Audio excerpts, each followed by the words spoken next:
You are good to go. Thank you.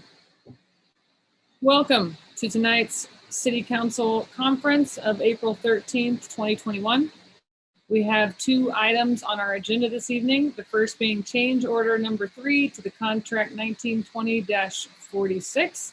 And I believe our Director of Utilities, Chris Mattingly, has a presentation for us. Well, good evening, Mayor and Council. Actually, I have Nathan Madenwald here, and it's his project, so he will give us an overview of this change order. Thank you, Chris.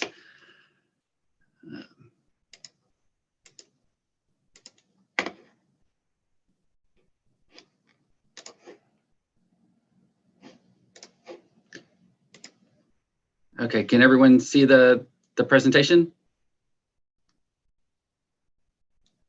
Yes. Yes. Okay. All right. Well, thank you, Mayor and Council. Just a real brief presentation on this change order for the Gray Street and Tonawah Street project. So here's an overview map showing the project. The red lines indicate the lines that we're replacing on this current project. Generally on Gray Street from Flood all the way over to North Base, and then on Tonawah from the Municipal complex over to North Base, and then several of the north-south streets. Mr. Madenwald, I don't think your slides are advancing. Yep, go to presentation view.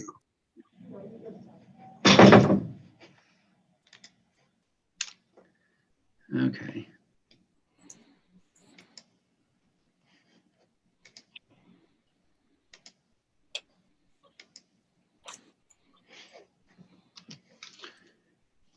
Okay, we'll go through it with this way if everybody can see that. Reshare your screen. Okay, thank you. My apologies for this. So. No worries. Okay, you guys can see that now? Yes. Yes, sir. Yes. All right, so the red lines are showing the project that we've got currently along Gray, as I said, along Gray Street and Tonawah Street, from Porter over to North Base, and then the various north-south streets. So this project was awarded Cimarron Construction Company, contract 1920-46, a little over $2.1 million. We're replacing 11,500 feet of pipe, 6, 8, 12-inch lines, and we gave them 270 calendar days to complete that project. We've done 2 change orders so far on this project. The first one was to add 350 feet of line to the project. We had a blowout in an area, and so we went ahead and added that to the project to get it replaced. We added some new technology to this construction method. We put in for them to be able to do some directional drilling, and then the associated reduction in restoration quantities because of the directional drilling gave them 30 additional days for the calendar, or for the additional 350 feet. And we were actually able, by doing the different technology, decrease about $25,000 on the project cost.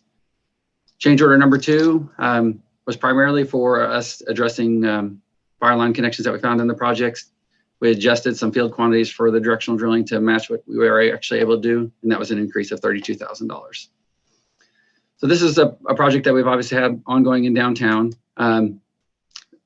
Unrelated, but in close proximity, the Porter Acres or the Porter Avenue improvements that Public Works is doing.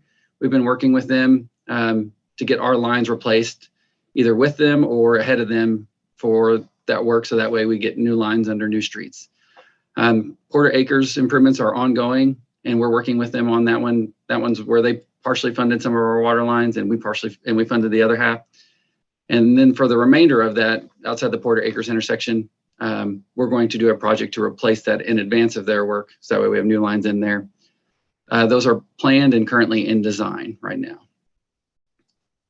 So if we look at what the overall scope of those 2 are, we have the red lines here, which is the Gray and Tonawah Street water lines shown in red, the green, which is showing what's currently under construction with being replaced with the Porter Acres improvement or intersection project. And then what we propose for change order number 3 is to extend that a little bit further at this time, so that way we can get from north of Hubert up to Rich Street. And the reason why we want to do that is we had an intermediate bore north of Hubert that we think would be better served by putting it at a street intersection. So that would be, that way we utilize that crossing of Porter in perpetuity rather than just as an intermediate step. And then we also want to get past the Sonic. Just when we're out there in construction, we realize that's being reconstructed right now. So it makes sense for that business and our customers and residents to get that done now. So some of the details associated with this change order is, well, add about 600 feet of pipe, 6, 8, and 12-inch line, primarily 12-inch line going down Porter. It's an increase of $132,000 or 6.22% of the project. But the thing to note is these are all existing pay items. They're all competitively bid. So it's not like we're negotiating any of these. Revised contract amount would be a little under $2.3 million. We'd want to give them 150 calendar days. 60 of it would be for this work. And then we had some challenges associated with the bore at Gray Street. We had to do some revised permitting with them. And so 90 days would be warranted to give them for that work. And overall, this project will be done. Gray Street portion is actually already done. This additional work would be done here in the next couple of months, and we get them closed out here in around June. And with that, I'd be happy to answer any questions anyone might have. Thank you, Mr. Madwell. All right. Any question, Councilor Peacock? Yeah, just real quick. Are there any liquidated damages on this project? No, we would not propose to charge them any liquidated damages. Feel that the additional contract time is warranted. Excellent. Thank you. Thank you, Councilmember. Councilmember Hall. It's not a question as much as a comment. I really appreciate being able to undertake change orders like this so that we can be proactive about replacing infrastructure in core Norman before we are doing other things and not being put in the position of completing one project and then going back and trying to correct infrastructure that needs to be addressed. So I appreciate the thought that's gone into this. Agreed wholeheartedly. Getting the most out of our construction projects. So, all right. Well, I don't see any other hands. We appreciate the presentation. Thank you so much. Thank you all for your time. Thank you. All right, we are now on to item number 2, an update from the wonderful Marion Hutchison, who has done a fantastic job as our representative to the RTA, incredibly knowledgeable, and he is going to just give us an update on the status. And I have to tell you, Mr. Hutchison, I always love it when I have a resident say, man, you know, it would be cool if we had rail like to Oklahoma City. And I was like, well, I'm about to blow your mind. So I look forward to the update. Thank you, sir. Well, that's great. And it's great to be back here again. I know we've done several presentations. This has been ongoing for years. And hopefully we're kind of getting to the other end of the spectrum on this. Let me get to my screen here and we will get started.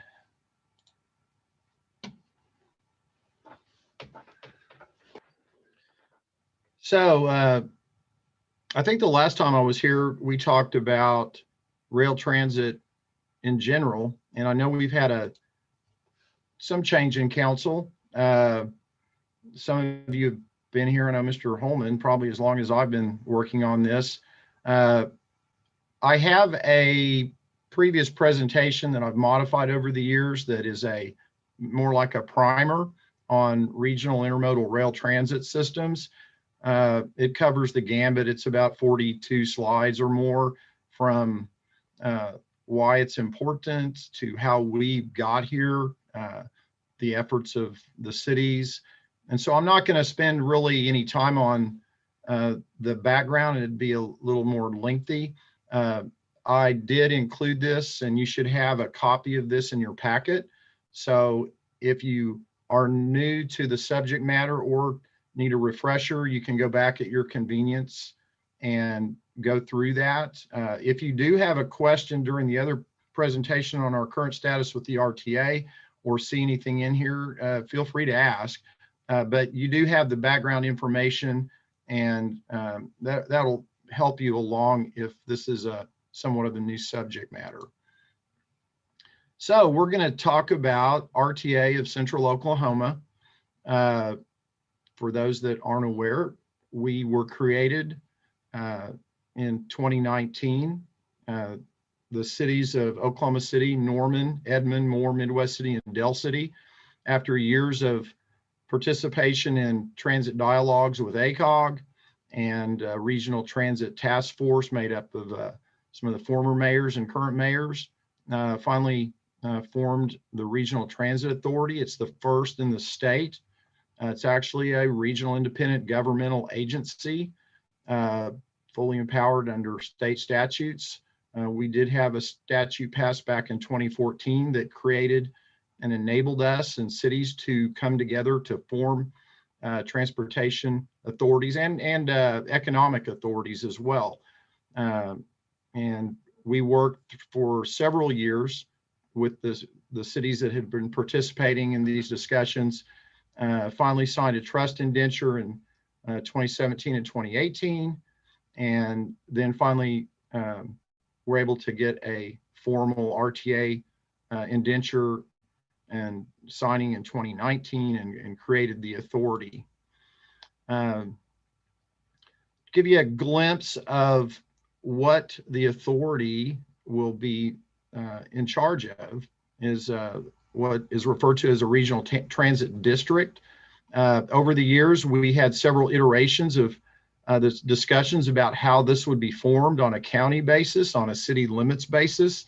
Actually, at one time, our preferred model, as we got near the end, was on a precinct basis that followed more along the lines of population and employment density. But at the end, with our help of our consultant and others, we've kind of realized that the city limit boundary is probably the best.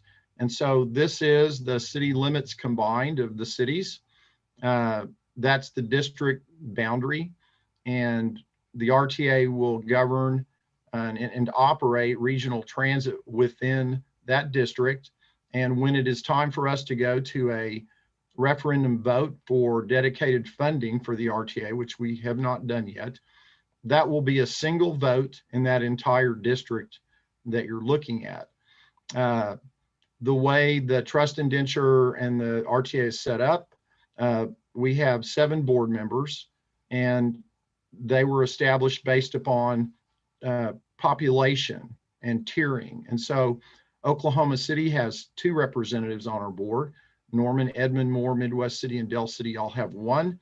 And we have a weighted vote arrangement, again, based on population criteria. And it's really well set up in that any major decision going to a vote, contracting for major construction requires 67% weighted vote. And so what you can quickly figure out if you look at those percentage numbers is that Oklahoma City on its own can't go forward with anything. Oklahoma City plus Norman or Edmond can't go forward with anything. It takes several of the members to reach 67%, which, it's really a good setup for trying to be cooperative and make sure everybody's on board with what we do. Here's our board of directors. And I can't say enough about the quality of everyone that, besides myself, I'm not sure about that, but the quality of our board is outstanding. They've moved along. A lot of these directors weren't familiar too much with transit and these details. They've really studied and come far along. Our chair, former Governor Brad Henry, is outstanding. We've got great professional representation, financial, legal, and just about every other end of the spectrum. So we've got a great group of people running the RTA. We have great support. About a year or so ago, the RTA, as we began to move from just being involved in planning to starting to look forward to funding and operations, it became obvious that it might be helpful to move out away from ACOG and actually start trying to have some direct executive director as our interim director in a transit agency service. And so we worked out an agreement, and Jason Fairbrush of Embark COTPA is our interim director, executive director. And until, of course, we have dedicated funding, Our support staff is basically Jason and his staff, and they provide the services to financial, legal, and organizational to keep the RTA moving forward. Catherine Holmes is our in-house consultant that we've brought in. She has been our rep since the task force was created before the RTA formed. She is outstanding. She used to work as general counsel for the Utah Transit Authority for a long time. She worked for the Washington Metro's general counsel. She's negotiated rail right-of-way acquisitions across the country, worked on high-speed rail in California, worked with the FTA. She's fabulous. And between the two of them, we've got some really good support. We started off actually before the RTA formed, when it was the RTA task force and everybody came forward to work on this initiative. The cities contributed what has essentially been our operating funding. You can see the total there was a little over 2 million. Again, it was proportioned out on a population basis, Oklahoma City providing the lion's share. Norman's interest was a little over $250,000. That was back in 2016, and we have been very, very prudent in managing our funds. They have gotten us all the way through legal development of the actual RTA trust indenture to the point of the planning and transit system planning with the consultants that we are going to be talking about here in a minute. And so that's where our funding originated, and was hoped that that would last us almost till we went to a referendum vote to fund the RTA permanently.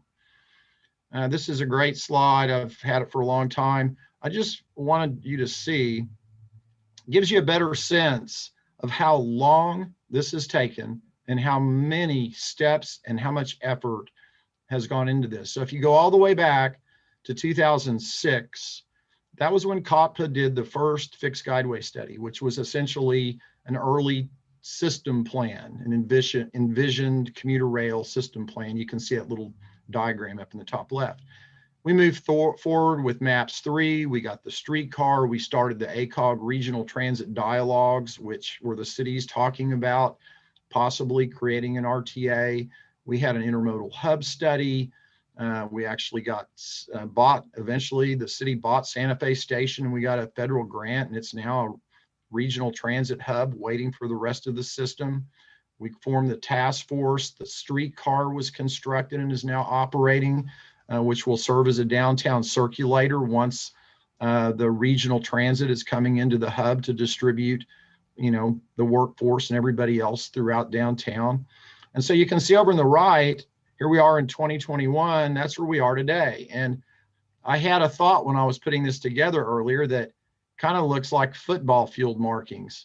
And so in a way, we're down to the red zone. We're down to the 20-yard line, and we've done a lot of the work. And essentially we're down to final planning and then just figuring out when we're going to vote to fund this and start construction. And so I think it's really exciting to be here after the amount of time and effort that's gone into this. So this is a great little segue to give you the idea of what have we got left to do. We are right now in the middle of a transit system plan, which it's really almost an update. Back, some of you will recall, we did the commuter corridor study with ACOG, 5 or 6, 7 years ago, which established commuter rail as our primary commuter corridors from Norman to Oklahoma City and Edmond, Oklahoma City, and out to Tinker. And those are pretty out of date. And so in order for us to be prepared to go get federal funding, which is what this is really all about, we can't afford to build a system like this on our own. We need federal help. And that money from the FTA has a lot of steps in order to qualify. And the first thing you have to be able to do is put together a really good comprehensive system plan, and then get into, your station planning. Then you go into environmental review and engineering, which is about the time you actually enter the the tunnel for FTA funding. And then you move on toward implementation and construction. And so we're at a really great point here. And I'm going to talk about that transit system plan study here in a minute. These are the parties that are involved in our efforts right now, helping the Regional Transit Authority, the FTA and other federal agencies, Department of Transportation, the Oklahoma Department of Transportation, and ODOT leaders have been very supportive of our efforts. They've provided quite a bit of assistance up to this point in some of the initiatives that we've undertaken. ACOG is still a big partner, of course, as the regional MPO for big transportation planning. And then we're working with the city of Norman, CityLink, and the current bus transit operators, because at some point, once we start operations of rail transit, those existing transit operators, that they may or may not eventually become under the fold of the RTA, like you have in DART in Dallas, where they operate and manage everything. But one thing's for sure, it'll have to all be coordinated, because buses and the other transit have to be at the stations and everything has to be done. So we've got a lot of coordination and everybody's involved in this effort. So currently, right now, what we're doing is we put out an RFP last year or so, and looking for a major transit consultant that could come in and update our commuter corridor study, put together a great system plan. And we've hired Kimley Horn. Honestly, I had never heard of Kimley Horn until we went through interviews, and they are outstanding. They are highly experienced in rail transit systems. Liz Scanlon is our project manager.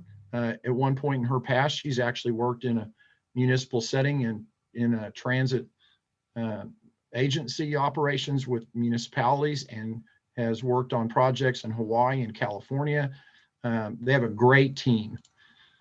So the RTA transit system plan essentially is going to give us a view and where we want to go, assuming we get funding over the next 10 to 25 years in this region, for providing regional transit.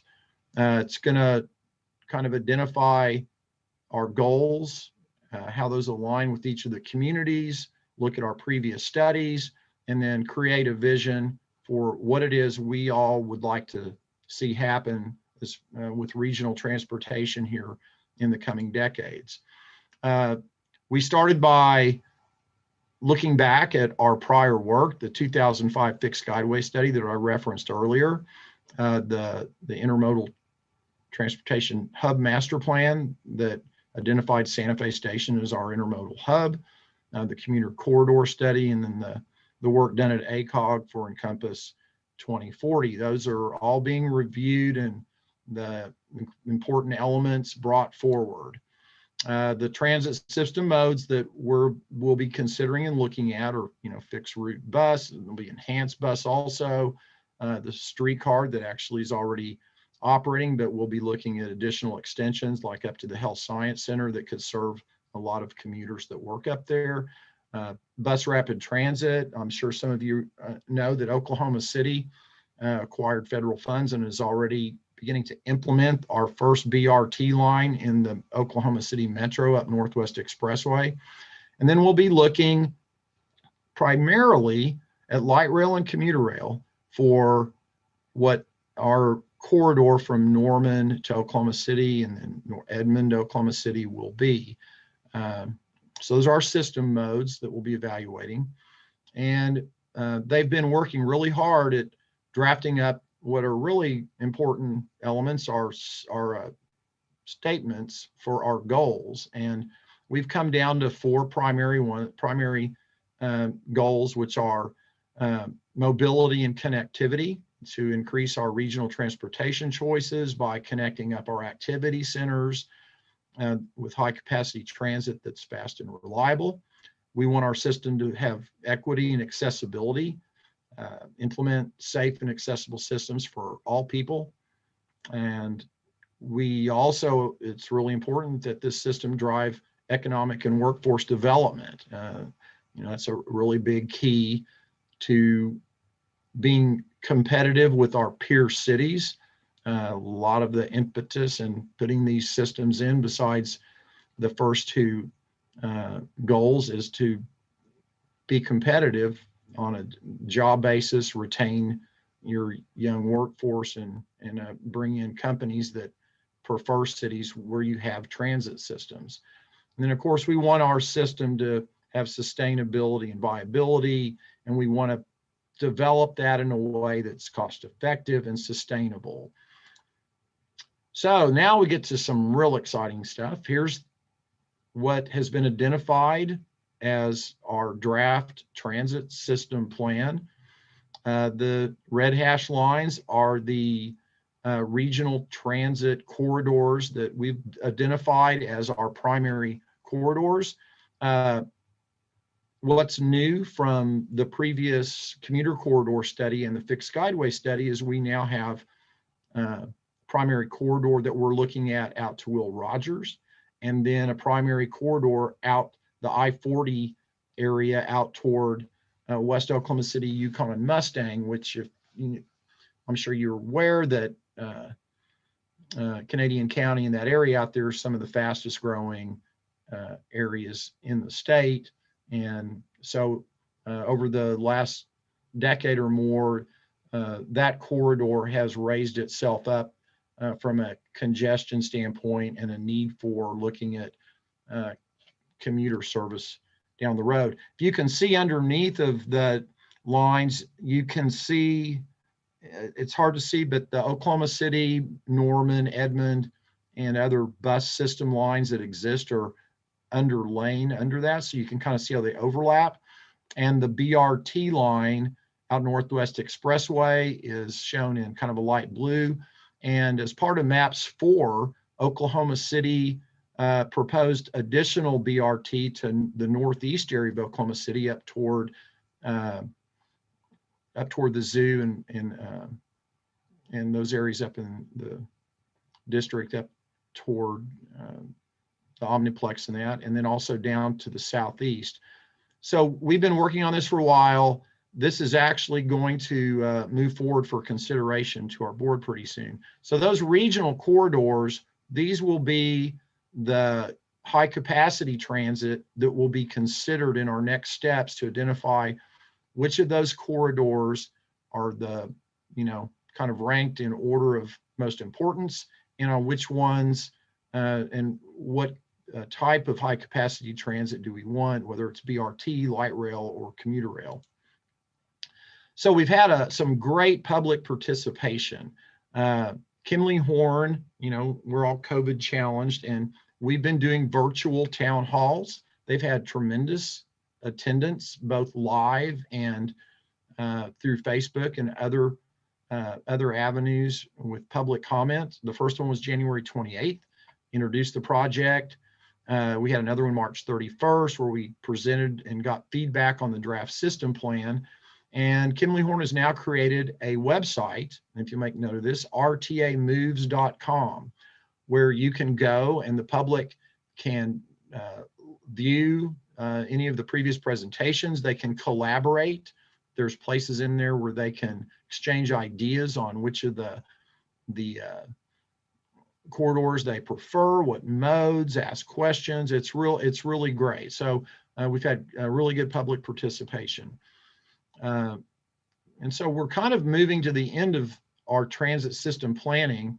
The rtamoves.com is still accepting comments and collaboration and really until tomorrow. And we have our next board meeting on the 21st. And we will be considering the adoption of the transit system plan at that point. And then moving on beyond that, once we have that in place, we'll be talking about next steps, which is essentially going into fiscal year 2022. We will be starting to do some alternatives analysis, looking at station locations, which will be important for all the member cities, including Norman. Looking at our transportation plan that we finished a year or so ago, how we can merge those ideas together, environmental issues. And so that's really going to be the next critical part toward moving, getting us ready for federal funding application. And so I brought this slide back so you can see where we're going in the next year or two to try to get through alternatives analysis, environmental and engineering, and then hopefully begin construction on our first corridor. And then that brings me to this issue that I think council's aware of now. We have essentially reached the end of our original $2 million in funding. We are going to be kind of running to the end of that, completing the transit system planning and our initial Kimley Horn contract through this phase. And so as we move forward into fiscal year 2022, which again, that will be all moving into the alternatives analysis and looking at the details of station placement and all the more rigorous planning, we are going to have some additional funding since we have not gone to a referendum vote yet for dedicated funding source. So this is the additional request ask. I think some of you may have already seen this. Again, Oklahoma City is putting up the lion's share of that. Norman's share will roughly be $150,000. And that includes some reserve, just, to make sure that we're good to get through the next portion of the study. And then a few other things. We've been operating now for several years, and it's not something, most of what we're doing is quiet behind the scenes.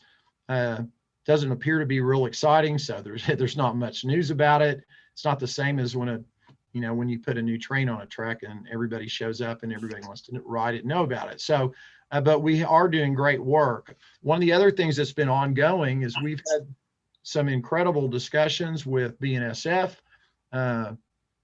Catherine, our consultant, has very good relations with many in this area that deal with use of their corridors for commuter rail operations and shared operations. And I was surprised to find out that BNSF actually serves as a contract operator of commuter rail passenger trains, and they do it up in. If anybody's looked at the North Star, Minnesota North Star, it's one of the newer commuter rail operations up in Milwaukee and up in that area. BNSF is their contract operator.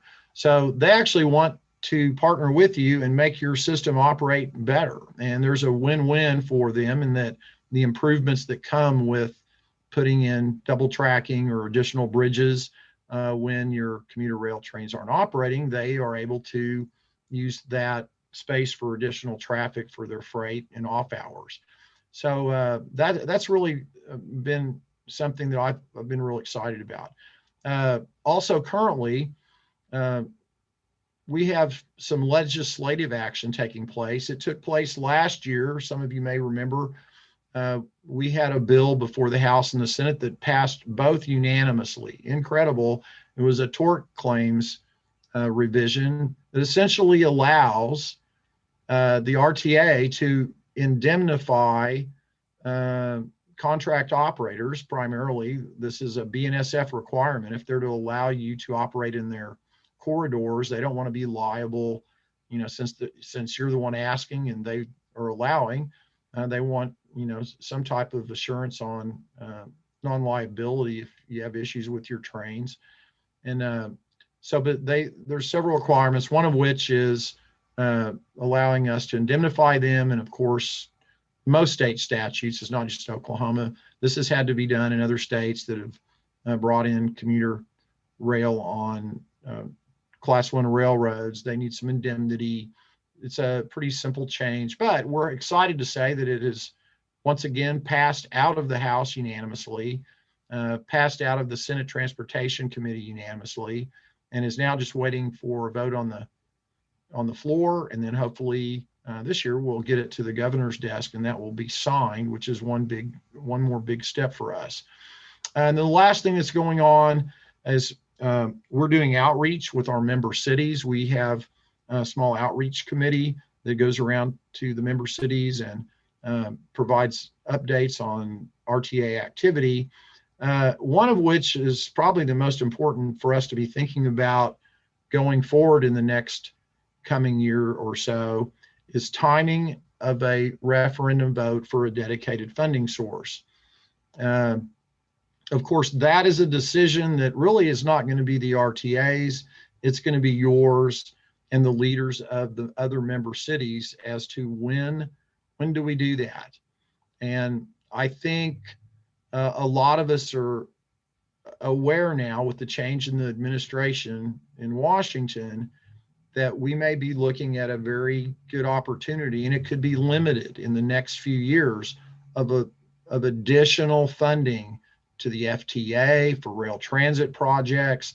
And so it's going to be really important that we have some serious discussions soon to try to figure out if and when we're going to go to a vote, because the sooner we can get a dedicated funding source, the sooner we can apply for federal funding, because they're not going to allow us into the pipeline if we don't have our own dedicated source for matching money for their federal grants. So that's a really big issue. That's, I think, most of the update I think I can give you today. If you want to make note of the RTA's website, you can go to our website and do the drop down on the projects, and it'll go down and you can go view all of the town hall presentations from the last two if you want to look at public comments, or if you want to watch the presentation in more detail to get a little more detail on some of the things that we've talked about here. And then also, if you would be interested, your comments are welcome in the next day or so before our board meeting on rtamoves.com. And I think that concludes it, and I'd be happy to answer any questions. Thank you, Mr. Hutchison. I have a quick question. So I know that everyone is waiting on the details of the American Rescue Plan, and one of them is infrastructure. And so I don't know if people, my 2 cents, are going to feel comfortable voting on a referendum when they're waiting for funding to see. I think it's all kind of interwoven together, but I understand that we need a dedicated funding source for federal grant matching. But what is your thoughts on waiting after? Like, how soon are you wanting to do this? Well, Again, that's really not my call. I think it's going to take some collaborative thinking. One of the important things to look at, and we've known this all along, is that each city has its own separate sales tax initiatives. Some are permanent, some are temporary, some are falling off here, some are falling off there, and every city's different. And so I've already suggested this. We almost need a spreadsheet to look at how all of that works, because that, timing is everything. But as far as federal funding goes, anything that's in the infrastructure bill, it's almost like it's going to have to be shovel-ready projects. And so the main thing for us would be if the FTA, I feel if the FTA receives permanent increase in annual funding that they get for the next 3 or 4 years, that'll help us. If it's something that's just this fiscal year and, it passes, it's all going to get spent, we're not ready. And we're certainly not ready to go to a vote tomorrow in order to try to, beat the wagon, to the line. No, I understand. I guess I was just hoping that, it's one-time money, so you can't budget it, but construction, it seems like a wonderful use for one-time funding for this kind of transportation infrastructure. But thank you for your input on that. It would be great if there's a way, if there's anything, we can come up with that might qualify, that could be useful toward what we're going to be building. That's things that we all need to be thinking about. Bridges. I mean, there's things you can consider infrastructure wise that might benefit. Even if you knew where your stations were going, how you funnel your trails, roads, how you get infrastructure to those places. So, it's a little complicated at this point. Thank you. Councilmember Patron. Thank you, Marion. I'm always blown away when you come and tell us about the RTA. It's very exciting, and it feels like a win that the Oklahoma needs terribly. Huge boost. Last time, I guess it's been, gosh, over a year now at least since we spoke to you last. It seemed like we were talking about maybe somewhere in the neighborhood of 75 cents is what it would be per city on sales. Do you know what this funding mechanism, what that would look like? Tossing around different amounts before, do we have a better idea, or is that what the study's going to tell us? Yeah, I think you meant 3/4. Yeah, 0.75. Yeah, sorry. Yeah, I think in all the effort that's gone on in the past, the numbers that have been out there as far as having a decent system, the things we're looking at, maybe a minimum of 0.5 cent, but unlikely to do is, if you're wanting to build a commuter rail system from Norman to Oklahoma City to Edmond and the ones on the map, probably 3/4 would be more likely. If you look at all the funding from the cities that are out there, Dallas is a penny. Dallas is a huge system. We're not near that. Salt Lake City, I think, is still at like 0.6875. I think Denver might be a penny. There's certainly some that are less. So I would say the scale, I would be looking at probably in my mind, 3/4 cent is probably what you're going to need to have a robust enough system that you're going to serve who you want to serve. Thank you. And for the public watching at home, I just remind them that the transportation tax that we just passed in 2019, that will fall off upon the adoption of this, which was 1/8. So we know now that the nearest election would be, if we were to have all of our ducks in a row and say, okay, we're going to do the 3/4, it would be September or November, is according to the state legislature, as to when would be the soonest that we could even call an election.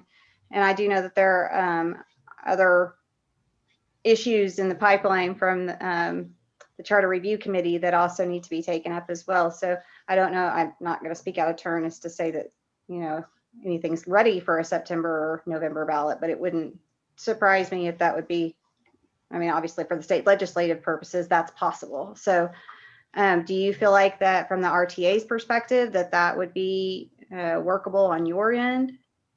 Well, I think the most important part in that is going to be public education and marketing. And I'm not sure if, you're talking what, 6, 7 months. I don't know. I think you don't want to, the first time you do go to a vote, you want to pass. You don't want to lose this one. And so the marketing is critical, and the messaging and the public awareness. And, like right now, there's probably very low public awareness just because what we've been doing for the last number of years, it's mainly organizational planning and a lot of that. So I'm not sure. I'm not really a marketing expert. It seems like that could be too soon. You'd like to be able to do it and get all the cities together and everybody agree and have a vote so that you can enter the pipeline with the FTA and get the best chance at having federal funding, but you don't want to rush it. And so I'm not sure I can answer that. To me, it does seem a little probably too soon though. Okay. All right. Well, that's really all I had. Thank you so much. Thank you, Councilmember. Councilmember Holman. Thank you. I appreciate you coming on, Marion, and talking to us about this. Give us an update. We do have several new members of the council that may or may not be as familiar with this. I've been following this for since 2008 or so, back in the on-track days, and been to several events involving the other cities and the other mayors, and definitely been looking forward to this process moving along the way it has. And I would definitely agree with Marion that we're probably not ready yet. My guess would probably be within the next 2 years, and that we would need to have some coordination between Norman and Moore and OKC and Edmond and Midwest City and Del City. And it looks like maybe Yukon and Mustang and airport people as well before we do this. And I do appreciate Councilor Patron mentioning the existing transit tax that we have. The council back in 2019, we did put in the language that voters approved that should there be the adoption of a regional transit solution, funding solution, that our current one would go off and the new one would take its place, whatever it may be. So not a double tax. And a lot of folks have asked too about bus service, wondering if the RTA included bus service. And I have always been under the impression that it does. And because the commuter rail and light rail doesn't work very well if there isn't a interconnected bus system that can get people to those stations and from those stations to wherever they need to go. So that's been part of the discussions for as long as I've been involved, for sure.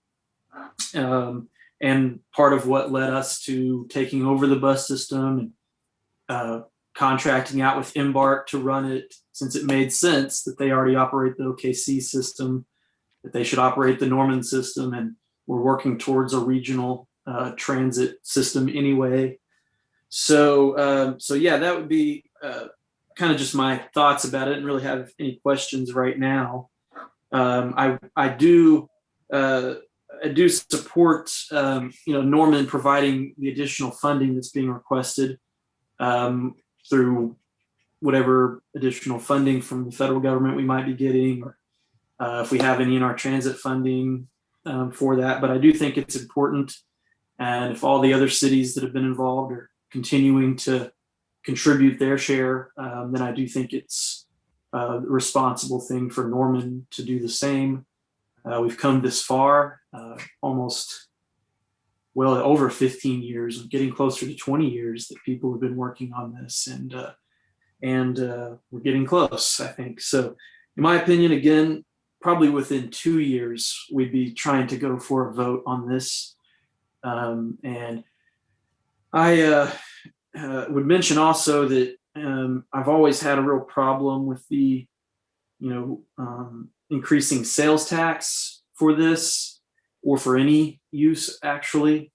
And very concerned that we're almost 9% already. We're talking about maybe increasing the PSST rate percent. So very concerned about that. But as it is in current state law, unless there's been a change in the recent months that I'm not sure of, in state law, public transit, this RTA can only be funded operationally by sales tax. So we have no choice in this matter. If we want it, it will have to be paid for by sales tax. And that is a matter of state law for which we have no control over. So that's the way it is right now. It could change. Legislature could change it at any time. They're the ones that put it in place. So that's just something that we'll want to continue to think about as we go forward, is, that sales tax rate, how much we want to dedicate towards it. And I agree with Marion that, probably 3/4, if not a full percent, is probably what would be needed.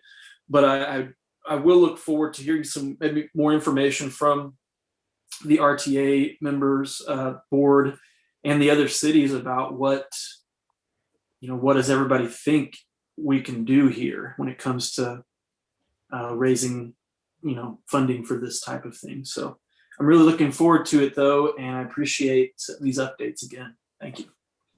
I will say, so some really great points, and that it'll help me clarify a few things. So one of the things that Dallas and Denver and a few other cities do is their RTAs operate everything. the bus systems. I mean, and there's a great benefit to that. But so when we talk about a penny for Dallas, or almost 3/4 for Salt Lake, they're running everything. So it is possible to start off if the individual cities want to continue to fund their own bus systems and are coordinated with the RTA and they're paying for that, you may be able to get your initial commuter corridor transit in maybe for less than that. And so it really just, it's really depends on how the system will be managed and how much you'll need to do that. One of the other important things that's going to come out of the Kimley Horn study as they go into our next phase, it's going to be cost. Because when we did the commuter corridor study back in 2007 or 8 or whatever that was, they really didn't take it wasn't a really good cost analysis. So we're going to find out here in this next phase of the study, what are we really looking at to do commuter rail? And, as you know, light rail is probably even more expensive. So dedicated right-of-ways, electrification. So there's going to be a little bit of variance, and we're just not sure. So, trying to be conservative, you can think one way or the other on how much that might be. I liked your comment too about, I think it's great to see the Embark buses running around Norman, because I mean, really what you're looking at is the beginning. It's regional transit. And so I think that's pretty exciting. And let me just throw a shout out to all of our chambers. The chambers of commerce for all the cities and have come together on this legislation we're trying to get passed. And I mean, frankly, that's why you're seeing unanimous votes. I would never have thought you could pass even the simplest tort claims act reform bill through the Oklahoma legislature unanimously in both houses. You'd think you'd have 1 or 2 votes. It's the importance of the weight of the chambers. And one thing we've learned from other cities in Salt Lake in particular, and Catherine's told us this a lot, once the chambers get behind these type of projects, that's how they succeed. And, we've seen that in other things, whether it's Norman Ford or MAPS. And I do know for a fact that Oklahoma City's well behind this now. Edmond, we've moved so far from where we were maybe 10 years ago. Everybody knows that we're going to need this. And I think the one thing that's important to tell the public continually is that we may be kind of late to the game in building a regional transit system compared to all the other cities, but we have the advantage to look at what they did wrong and what they did right and make the best decision. And some of the things that some cities did wrong, like Austin, they waited too long. They waited until congestion and everything was so bad. And then they thought, oh, okay, we need this. But after you saw that slide before, look how long it takes from when you start thinking about it to when you get it done. So those are just a few thoughts along those lines. And you had some great comments. I completely agree. Councilmember Holman, you summed up a bunch of the history, but also the issues that we are going to face as we move forward with this. And I think Mr. Hutchison was spot on that it's going to take a lot of educating people to understand that this was not our idea to use sales tax, but it is what it is. And I love that Councilor Patron mentioned that our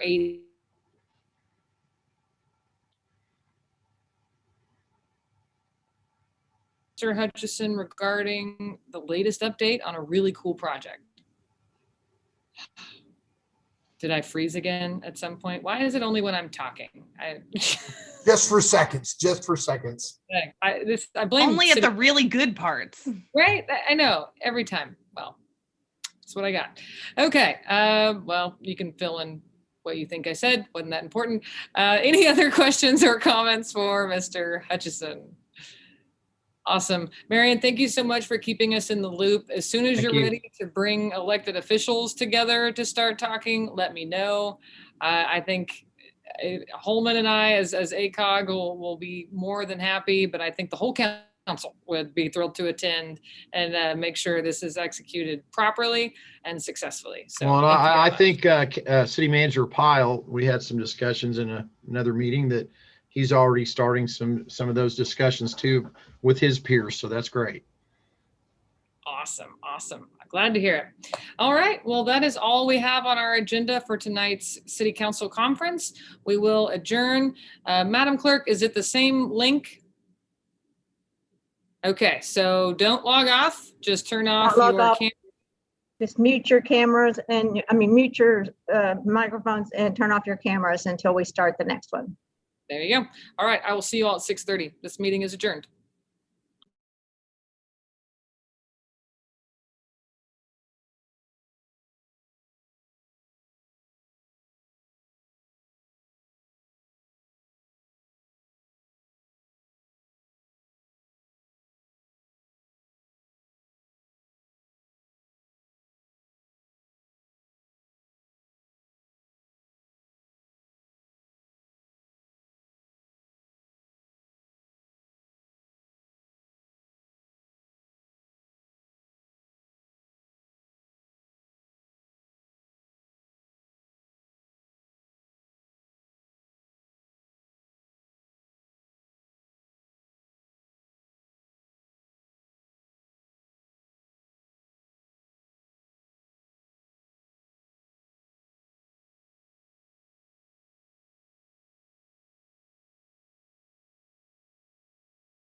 Hey, Yusuf, how are you?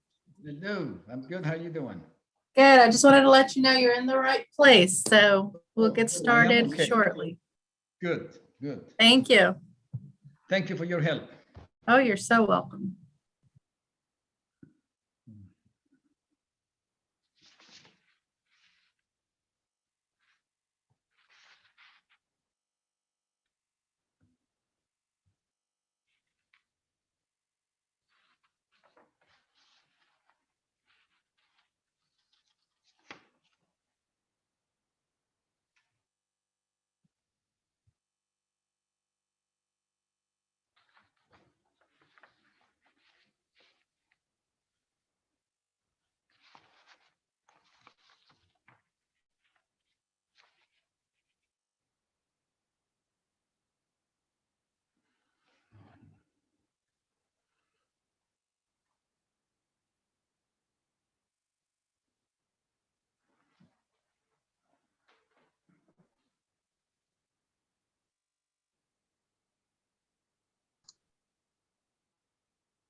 I'm early, huh?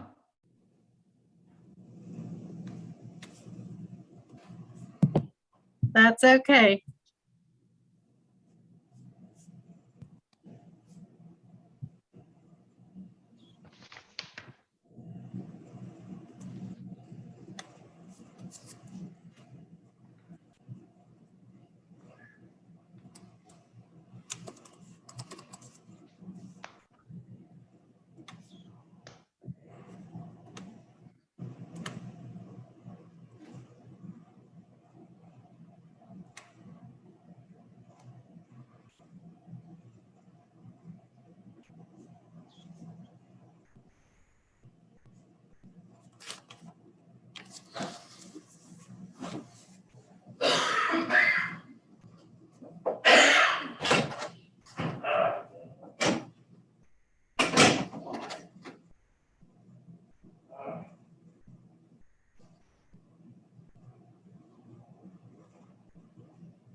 Mr. Youssef, could you say your last name for me?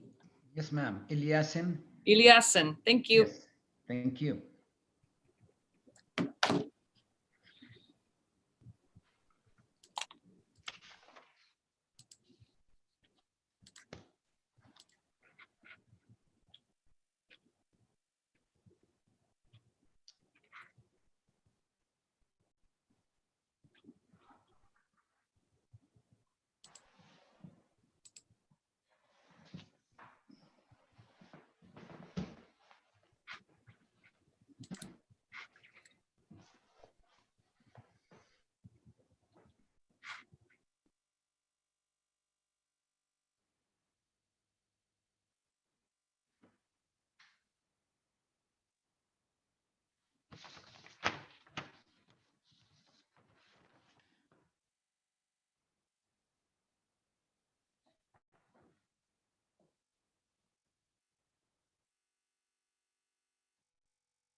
To see when there's zeros. I looked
All right, it is 6:30.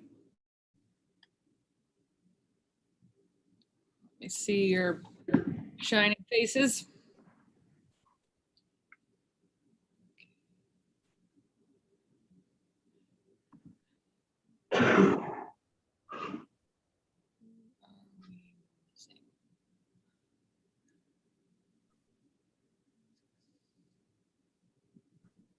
Nope, all right. Okay, Madam Clerk, are we ready to go? Yes, ma'am. All right, good evening and welcome to the City Council, Norman Utilities Authority, Norman Municipal Authority, and Norman Tax Increment Finance Authority meeting of April 13th, 2021. Madam Clerk, will you please call the roll? Councilmember Bierman, Here. Councilmember Patron, Here. Councilmember Hall, Here. Councilmember Nash, Here. Councilmember Foreman, Here. Councilmember Holman, Here. Councilmember Peacock. Here. Mayor Clark. Here. Please join me in the Pledge of Allegiance. I pledge allegiance to the flag of the United States of America and to the republic for which it stands, one nation, under God, indivisible, with liberty and justice for all. Before we get started, I want to remind everyone of the guidelines to participate in council meetings. You will now be asked to sign up in advance with your name, address, and item number you wish to speak to. You can do this on the city's website prior to the meeting, and when the time comes for public comments, the clerk will call your name and recognize you to speak. Since this is a new change, there is also a sign-in sheet at the back of the council chambers for you to register tonight. Applicants will be given 10 minutes to make their presentations, and all others may not speak more than 3 minutes. Item 3, approval of the Finance Committee minutes of September 19th, 2019, October 17th, 2019, and November 21, 2019, and City Council, Norman Utilities Authority, Norman Municipal Authority, and Norman Tax Increment Finance Authority minutes of March 23rd, 2021. I need a motion to approve the minutes. So moved. Second. Thank you. The motion on the floor is to approve the minutes. Madam Clerk, will you please call the roll? Councilmember Bierman, Aye. Councilmember Patron, Aye. Councilmember Hall, Aye. Councilmember Nash, Aye. Councilmember Foreman, Aye. Councilmember Holman, Yes. Councilmember Peacock, Yes. Mayor Clark. Yes. Motion passes unanimously. Thank you. Item 4, Proclamation 2021-21, proclaiming the month of April 2021 as Arab American History Month in the city of Norman.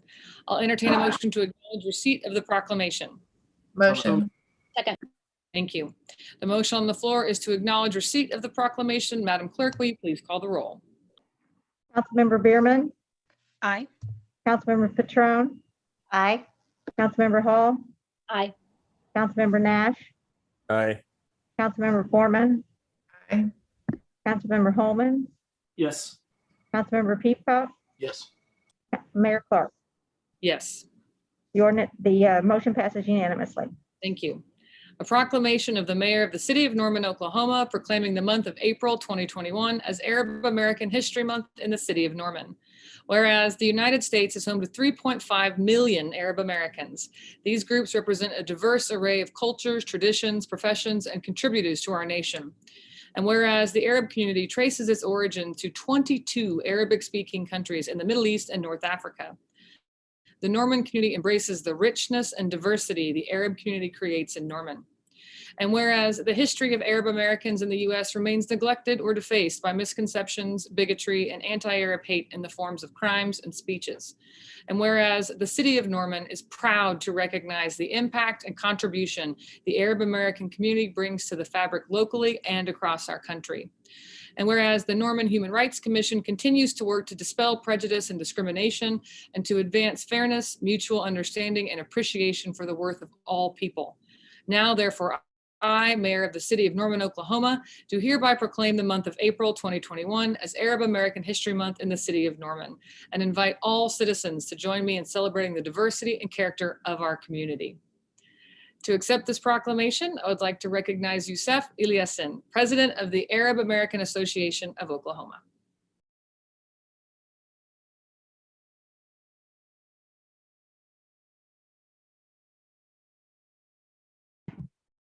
Go ahead and unmute your mic.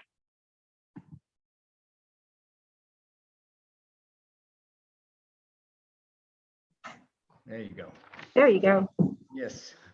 Mayor Bria Clark, distinguished council members, ladies and gentlemen.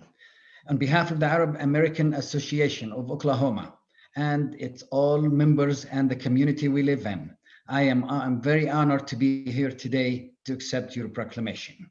The Arab Americans have been honored this month with the designation by U.S. State Department of April as the Arab American Heritage Month.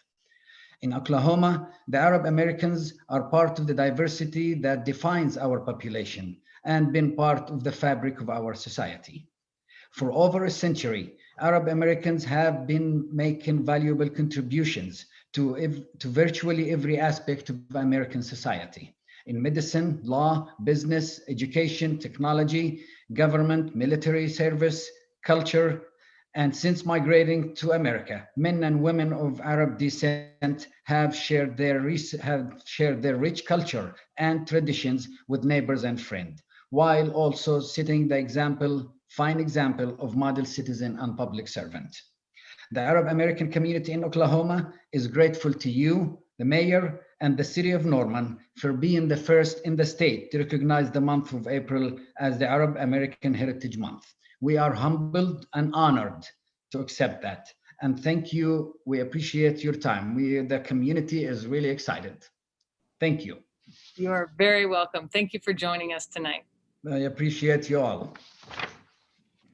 All right, we'll now move on to item 5, City Council announcements.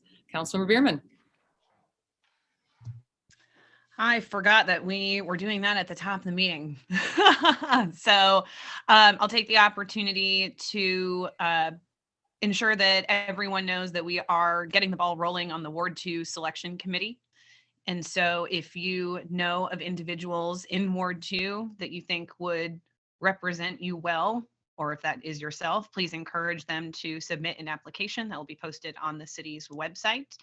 And I will also hope that everyone took this weekend's kind of shot across the bow storm alert to remind everyone, if you have a tornado shelter, to clean it out.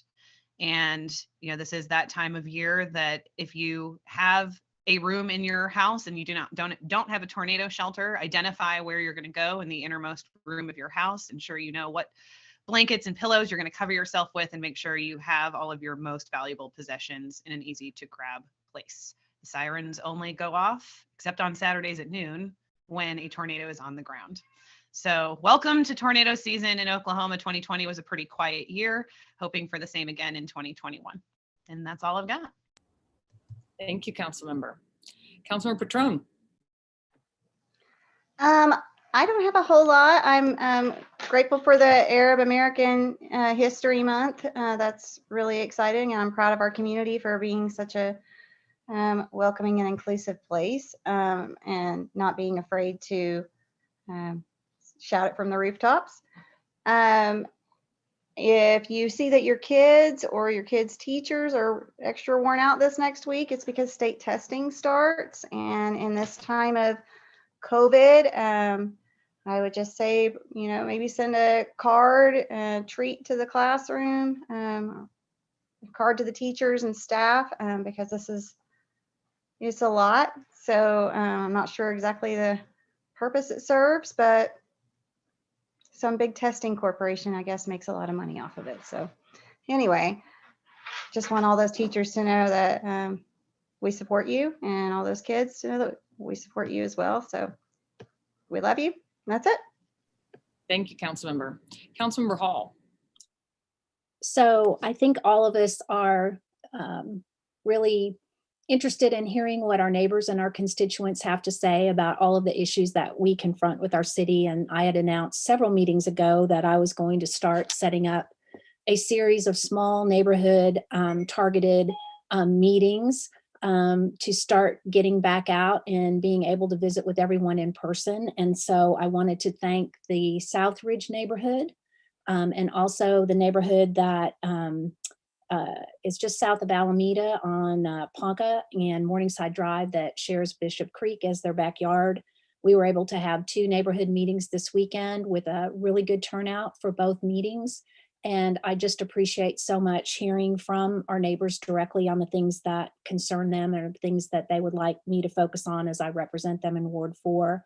I will continue to be doing this over the next couple of months, scheduling neighborhood meetings. So I'm reaching out to people, but I also would be happy to hear from you if your neighborhood is interested in putting together a small neighborhood meeting. You can always contact me at ward4@normanok.gov. That's all I have to say tonight. Thank you, Councilmember. All right, Councilmember Nash. Yeah, I'd like to just thank city staff for the 2 new stop signs that we have at Cedar Lane and 36th. And quick announcement to all the Ward 5 residents who have to use that intersection. You don't have to use it in fear anymore. That intersection has been notorious for its poor visibility, and very excited that we finally got it into a 4-way stop. People that have to drive that intersection will actually drive around it and go a mile out of the way just to avoid it. Well, no longer. You can now go to Walmart unimpeded and in the most direct route possible. And thank you staff for finally getting that approved and getting that done. I appreciate it. We all appreciate it. Thank you, Councilmember. Councilmember Foreman.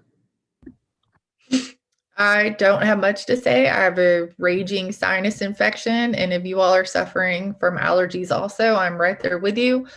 And Ward 6, just a reminder that next Saturday is our big trash day. If you have Thursday pickup, our day is coming. I've got my stuff ready, so I'll send out some reminders to you all before. Thank you, Councilmember. Councilmember Holman. Thank you. I just want to thank all the voters last week that went out and cast a vote on the transportation bond. It's an extremely important program in our city. Everyone on council spoke numerous times throughout the past month or two about how important it was for all of our wards to vote on this. And, it wasn't an extremely high turnout, but I think it was a pretty high turnout for a transportation bond citywide.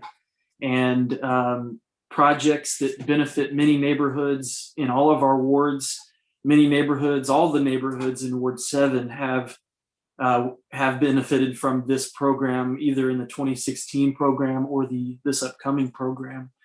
And so I think that high percent of approval, I haven't checked back to see if it was higher than 2016 yet, but I do appreciate everybody promoting that and everybody that took the time to go vote on that.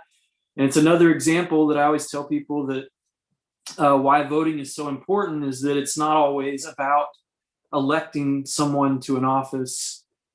People may feel disenfranchised or discouraged about the political system because they don't like Democrats or they don't like Republicans and they don't like Washington or whatever it may be.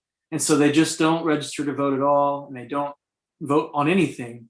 But there are so many things that we vote on, like the road maintenance, street maintenance bond, that doesn't involve electing anybody. It's just a matter of dedicating funding to maintaining the infrastructure that we all use every day. So that right there is a perfect example of why anybody should get registered to vote and vote all the time. So, and then also want to mention Community Planning and Transportation Committee on the 22nd, Thursday, the 22nd at 4 p.m.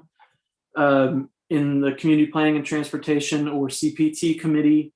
Every month we talk about public transit ridership. We get the ridership report from staff. We talk about any improvements that we've heard about.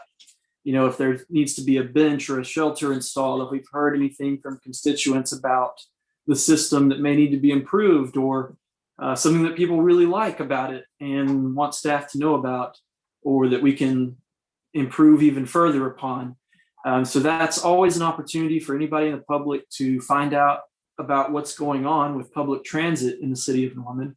So if you have any questions, if you have concerns, anything like that, reach out to your council member, reach out to me if you want to, and we will address those comments and questions in that committee.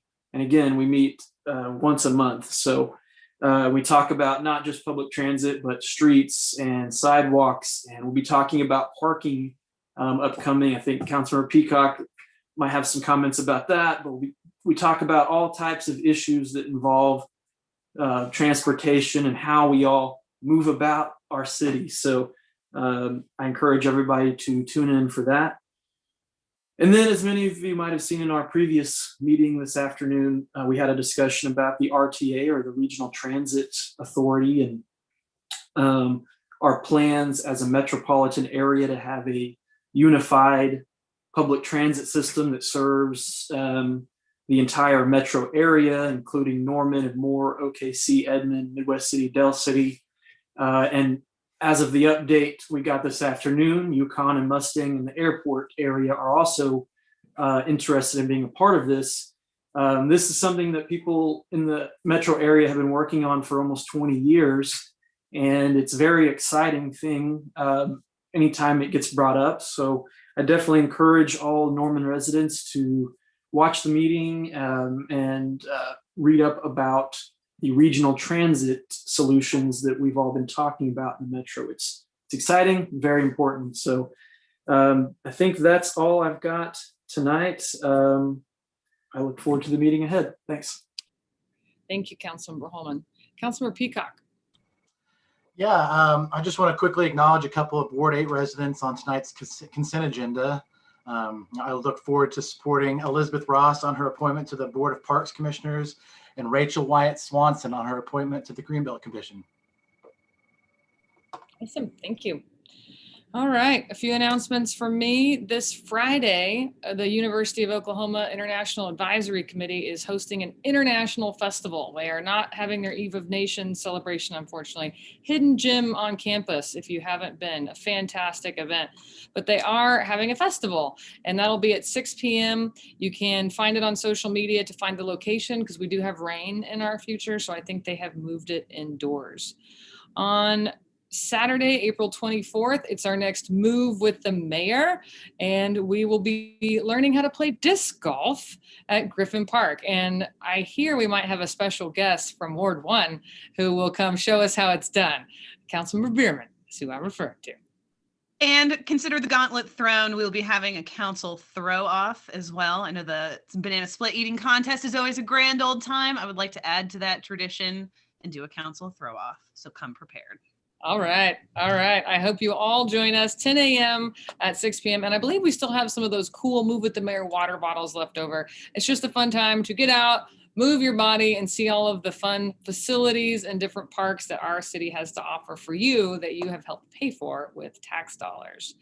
I also want to thank congratulate the Medieval Fair on their slight return. I don't know if you all went and got some tasty fair food, but I sure did. And it was nice and it was beautiful weather. So I hope that'll give them the boost they need to come roaring back next year in 22. For those who celebrate, happy Passover, happy Easter, and Ramadan Mubarak. Mubarak, there we go, I'm working on that. A wonderful time of renewal in our community, again, for those who celebrate different faiths all the way around. And my last reminder, get vaccinated. There's plenty of opportunities to do so. We are not out of the woods yet. I appreciate everyone who is able to do it and who has gotten it done. All right, that concludes council announcements. We will now move on to the consent docket. This item is placed on the agenda so that the city council can designate those routine agenda items that they wish to be approved or acknowledged by one motion. I need a motion to place items 7 through 29 on the consent docket. Motion. So moved. Second. Thank you. The motion on the floor is to place items 7 through 29 on the consent docket. Madam Clerk, will you please call the roll? Councilmember Bierman, Aye. Councilmember Patron, Aye. Councilmember Hall, Aye. Councilmember Nash, Aye. Councilmember Foreman, Aye. Councilmember Holman, Yes. Councilmember Peacock, Yes. Mayor Clark. Yes. That motion passes unanimously. Thank you. Item 7, ordinance 2021-32 upon first reading. closing 33 feet of a portion of the statutory right-of-way of 36th Avenue Southeast. Item 8, ordinance 2021-33 upon first reading, rezoning 309 South Peters Avenue from R3 multifamily dwelling district to C3 intensive commercial district.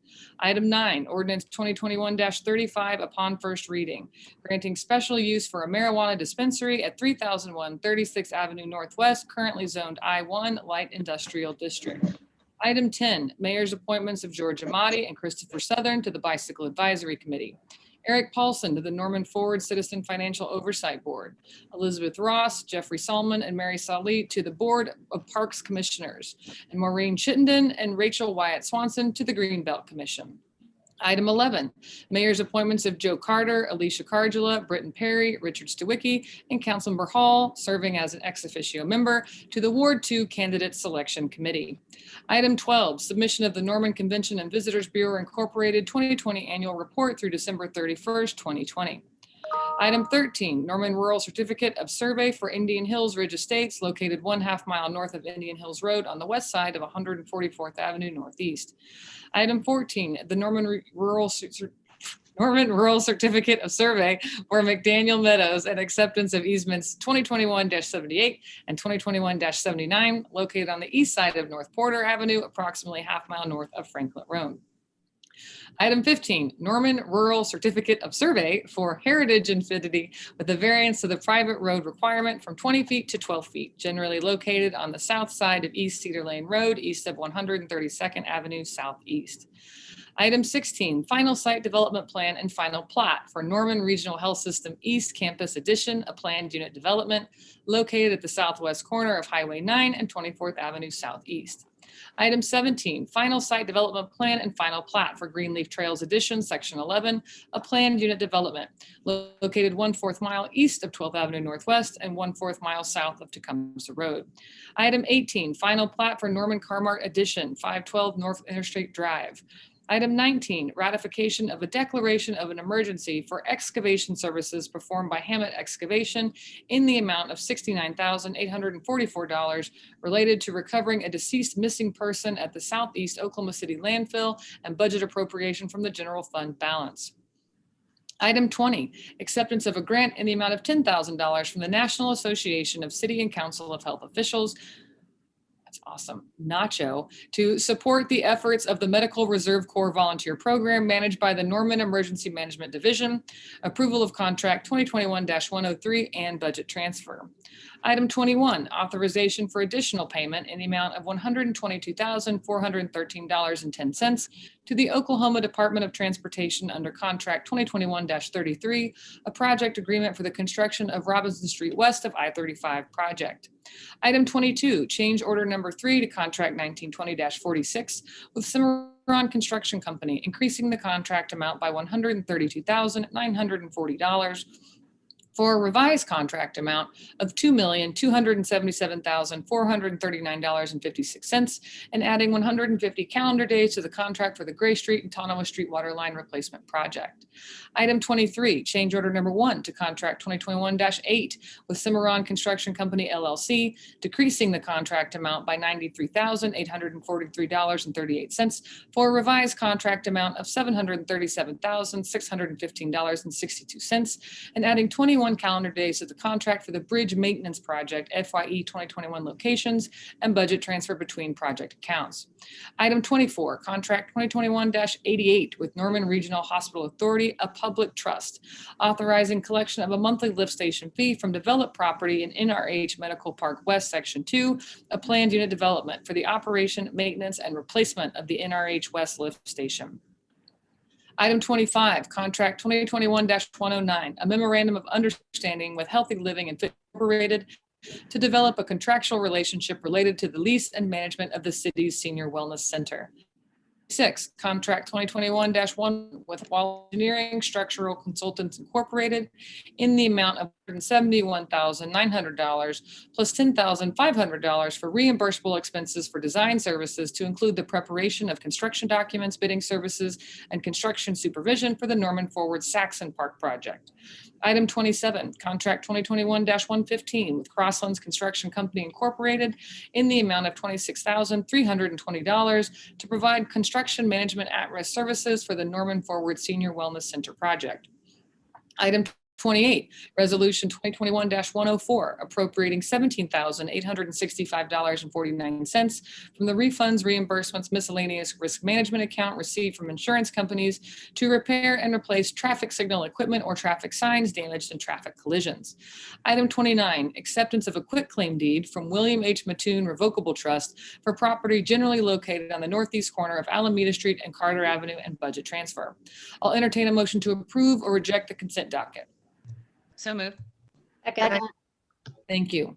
Are there any comments from council regarding any item on the consent docket? Seeing none, the motion on the floor is to approve the consent docket. Excuse me, I think Councilmember Holman has his hand raised.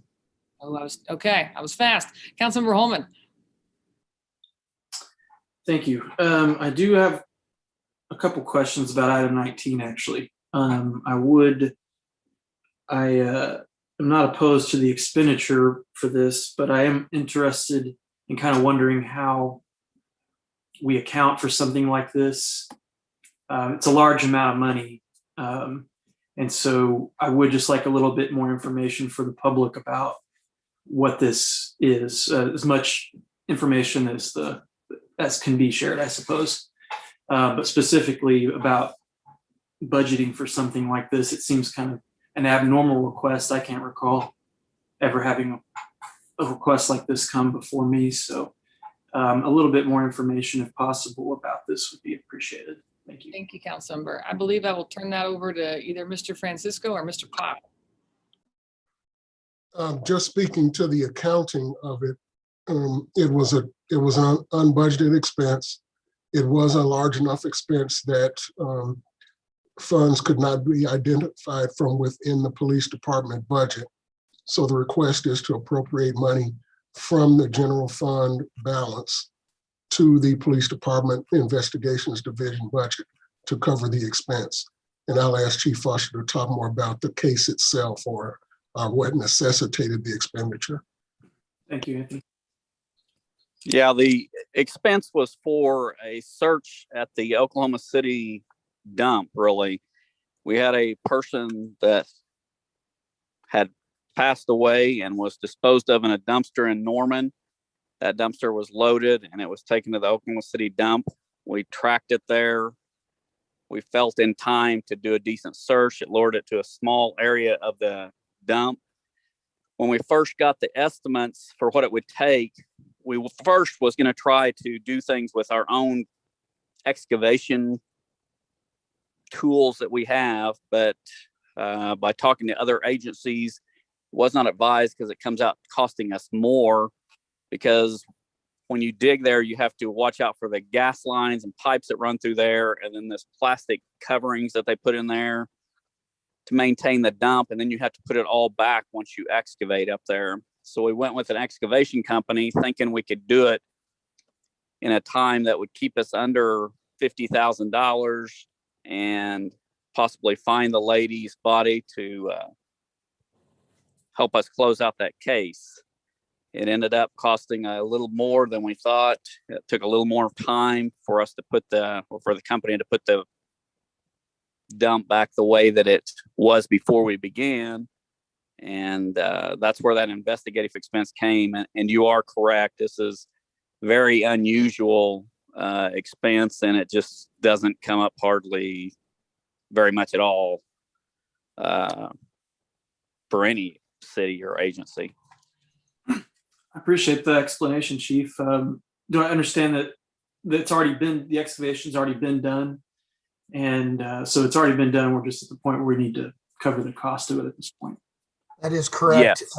Councilmember Holman. And when the incident was identified by the police department, Time was of the essence to make sure additional material did not get added to this particular section of the landfill, making the excavation even more expensive. So we moved quickly to start the search, and there were, several issues hoping to be brought to a conclusion had we been successful in locating the body. One being, trying to determine the cause of death. And that's still a question from my perspective. Chief, do we know what the status of the case is regarding that particular person?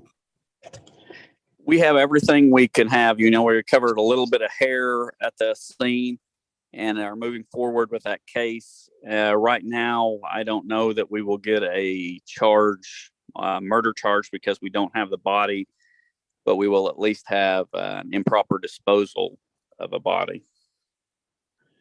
Thank you, Chief, for the update on that. I really appreciate that and your department's work in trying to recover her. So thank you. I like I said, I do support this expenditure, but wanted to get some clarification on some of those details. Thank you. Thank you, Councilmember. I also had questions for the city manager on that because you don't see that every day. And I will never forget that he said, if it was my daughter, I would want to keep looking. So with that, are there any other questions or comments from council regarding any item on the consent agenda? Now, the motion on the floor is to approve the consent docket. Madam Clerk, will you please call the roll? Councilmember Bierman. Aye. Councilmember Patron. Aye. Councilmember Hall. Aye. Councilmember Nash. Aye. Councilmember Foreman. Aye. Councilmember Holman. Yes. Councilmember Peacock. Yes. Mayor Clark. Yes. The consent docket is approved unanimously. Thank you. Now to items off consent. Item 30, Ordinance 2021-41, amending Chapter 10 of the City Code to prohibit smoking of marijuana and marijuana vaping in certain public places and deleting sections concerning prevention of youth access to tobacco for purposes of internal code consistency. I'll entertain a motion to adopt or reject the ordinance on second reading, section by section. So moved. Second. Thank you. I'd like to recognize Anthony Purinton, Assistant City Attorney, to make a presentation. Good evening. I have a very short presentation for you guys tonight. Let me go ahead and share my screen so that I can pull that up. All right, can everyone see? Okay, good. All right, so like the mayor said, these are some ordinance changes that are being brought to you. They change specific sections in Chapter 10 that deal with smoking in public places. To give you a little bit of background, this is really a state law provision that the city has incorporated into its code. There are two different state law provisions that deal with smoking in public. They both deal with the same type of behavior. One is dealt with in Title 63, which is public health, and then one is in Section 21 or Title 21, and that deals with crimes and punishment. So, we have two different, not conflicting state law provisions, but we have two different worded state law provisions. So, which one we adopt is kind of a question. The one that this ordinance is modeled after is Title 63 because that contains the preemption language that preempts municipalities from enacting anything more stringent than the state law. So that is why this tracks Title 63, not Title 21. Our ordinance is actually currently more closely aligned to Title 21, and that's why we made that change. There are also several state law changes that have been implemented on the state level since we've last touched this ordinance or looked at it. And so that's another reason why these are being presented now. Mostly, this ordinance is being brought to you because there are a lot of housekeeping changes that need to be made in order to keep our code consistent. Kind of like state law, where they have two different provisions governing the same type of behavior in Title 63 and Title 21, the city also had two separate provisions that dealt with prohibiting youth from possessing any tobacco products or vaping products. And so we recently amended Chapter 15 of the City Code to comply with the most recent changes in state law. Title 10 or Chapter 10 of the City Code also contained provisions that dealt with youth access to tobacco. So in order to keep our internal code consistent, I'm suggesting that City Council delete all reference in Chapter 10 to youth access to tobacco.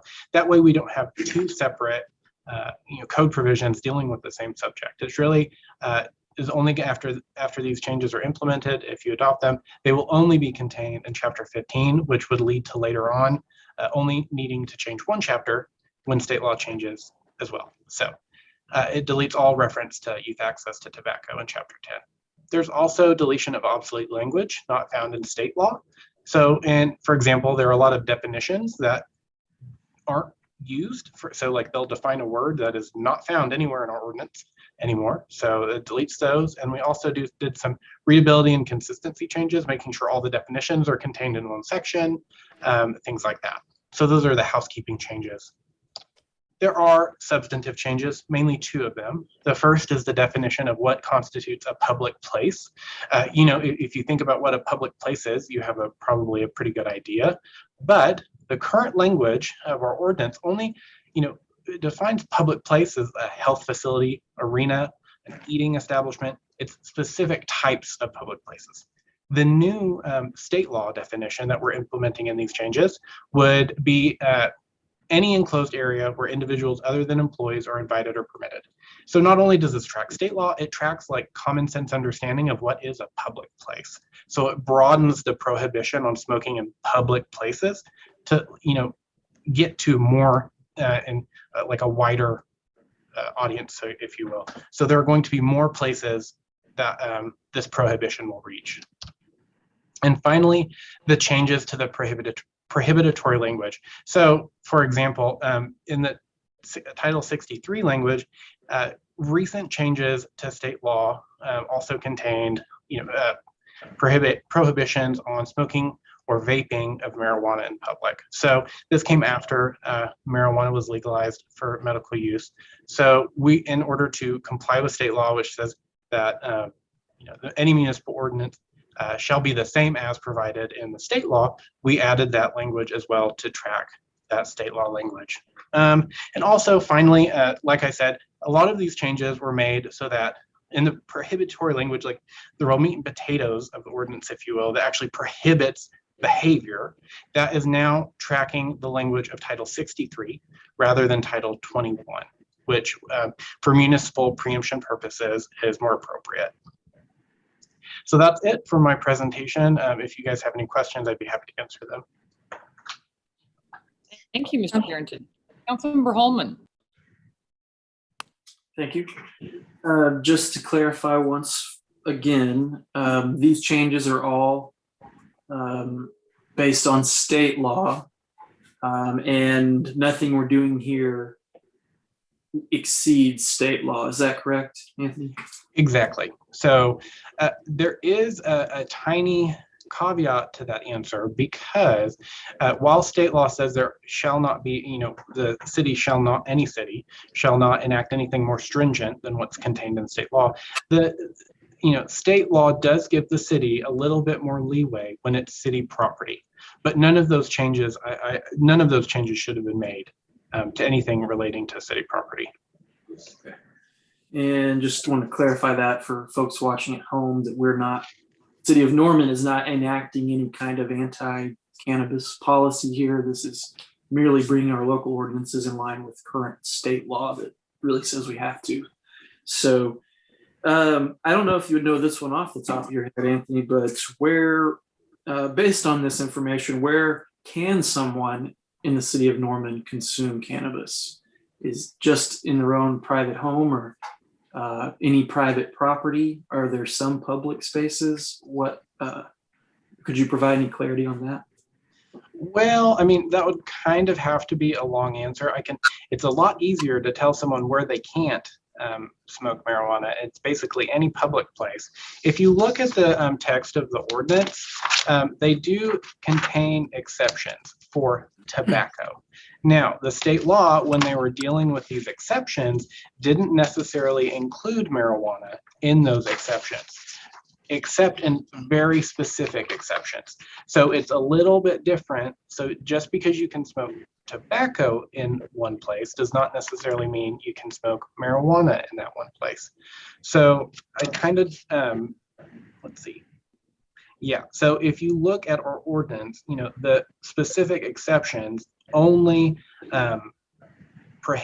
only allow for tobacco smoking in all of these accepted areas, but it doesn't also allow for marijuana smoking in all of those accepted areas. So, but for example, you do have, there's like one exception that also accepts medical marijuana, which is basically, any medical research or treatment centers if marijuana smoking or vaping is integral to the research or treatment. So that's an exception where someone could smoke, marijuana in a public place. So you really have to pay attention to those exceptions in order to determine, one, is it tobacco allowed in this place? And two, is marijuana. So it's hard to, give a broad statement of this is where you can, this is where you can't, but it's pretty clearly stated in the ordinance for city purposes, which are going to look a little different than the state law exceptions, which, for example,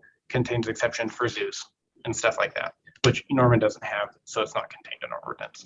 So that's a long answer for a complicated question, if that makes sense. Well, I appreciate that, Anthony. It may be a subject to revisit or continue to look at, but I would want to make sure that there are no local laws or ordinances in the city of Norman that are more restrictive on cannabis than the state. I think Norman is clearly and overwhelmingly a cannabis-friendly community based on the overwhelmingly over 70% of our voters that voted approved State Question 788. It was 83% in my ward, 88% in Ward 4, and it was over 63% in all the wards. So I absolutely want to make sure that nothing we have on the books in Norman is more restrictive than state law when it comes to cannabis. And I do feel, if I understood you correctly, that there's places where it's okay to smoke tobacco but not cannabis. I kind of feel strange about that because I feel like tobacco, kills people and cannabis doesn't. So maybe we should think about revisiting some of that in the future if needed to clarify some of those things. So thank you very much, Anthony. I appreciate your research and work on this. All right. Go ahead, Mayor. I'm sorry. Any other questions from council regarding this item? All right, seeing none.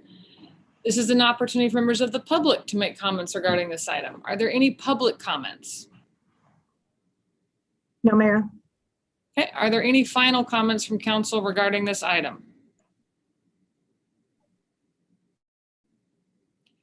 Seeing none, the motion on the floor is to adopt the ordinance on second reading. Madam Clerk, will you please call the roll? Councilmember Bierman. Aye. Councilmember Patron. Aye. Councilmember Hall. Aye. Councilmember Nash. Aye. Councilmember Foreman. Aye. Councilmember Holman. Yes. Councilmember Peacock. Yes. Mayor Clark. Yes. The ordinance is adopted on final reading unanimously. I believe that one was second reading. Second reading. I'm sorry. You're right. Second reading. All right. I usually am the one that screws it up. So thank you, Madam Clerk. I'll now entertain a motion to adopt or reject the ordinance on final reading. So moved. Second. Thank you. The motion on the floor is to adopt the ordinance on final reading. Madam Clerk, will you please call the roll? Councilmember Bierman. Aye. Councilmember Patron. Aye. Councilmember Hall. Aye. Councilmember Nash. Aye. Councilmember Foreman. Aye. Councilmember Holman. Yes. Councilmember Peacock. Yes. Mayor Clark. Yes. Now the ordinance is adopted upon final reading unanimously. Thank you. Item 29, miscellaneous discussion. This is an opportunity for citizens to address City Council as a whole, and remarks should be directed to us only and limited to 3 minutes or less. We have no no public discussion, Mayor. All right, moving on to our final item of the night. I would like to recognize our city manager, Daryl Pyle, for discussion regarding a potential economic development project at 115 West Gray Street. Thank you, Madam Mayor, members of the council.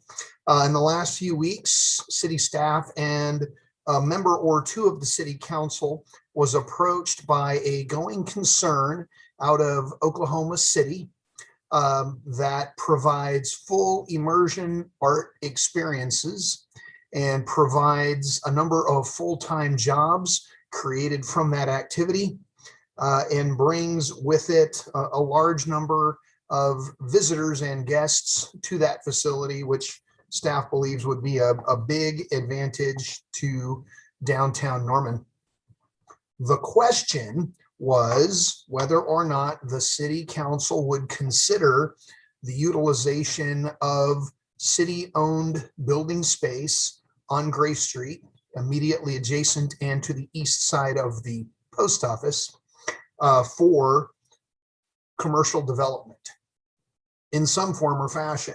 Currently, that space houses our building maintenance activities and provides us with storage space. Currently, a lot of the items in storage will be used to furnish the renovated former central library when we open it back up as our development center.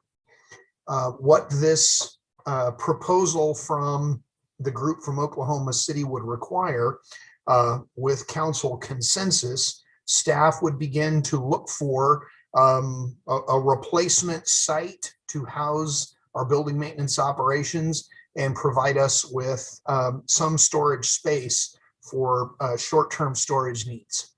Staff does believe that Gray Street, with the two-way traffic plan in design, that we consider those opportunities as beachfront opportunities in the downtown Norman area, and probably not the highest and best use for, our mini storage purposes and building maintenance, which could be served much better in a building perhaps located at North Base. There are no details at this point. We recognize the first step when the question was posed to staff was to bring the conversation to council to see if council had interest in entertaining such a proposal.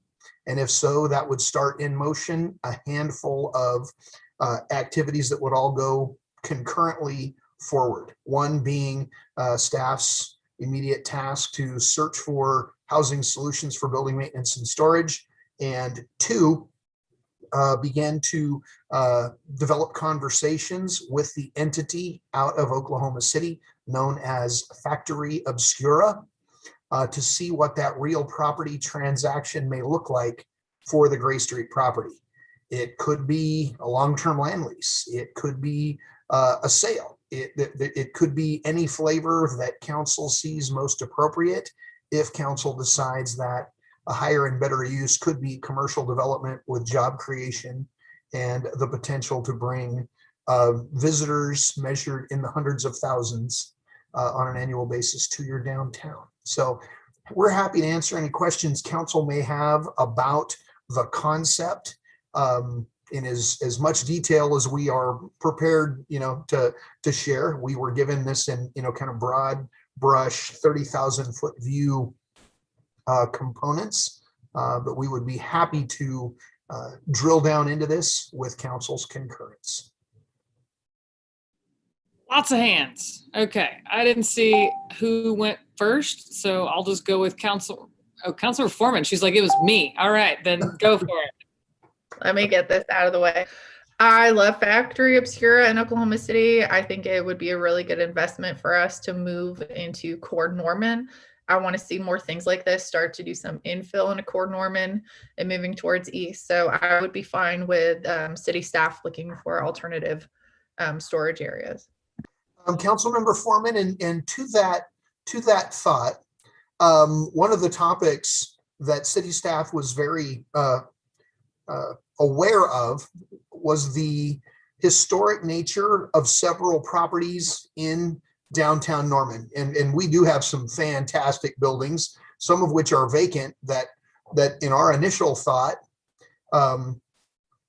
would some of these other buildings actually provide a better opportunity for long-term success for this particular use? And then we recognized that those buildings with greater historical significance would be less potentially modifiable for a factory obscura use. And lo and behold, the building that the city owns next to the post office really doesn't have much historical significance. It's about the most vanilla plain, just panes of glass under some bricks of any building in the downtown. So I think there probably is value in all of the things that could be taken into consideration. But yeah, you've seen it in downtown Oklahoma City, and we think that city building on Gray may be the best fit for more than one reason. Let's do it. Thank you. Councilmember Hall. So I want to make sure that I clearly am understanding what it is we're approving tonight. We're approving the relocation of the current function of what's in the building currently. And I think there's also a pretty significant portion of the building that is also used just for storage. So to the higher and better use piece of it, I am fully supportive of moving forward in relocating the functions that are currently being contained in that building.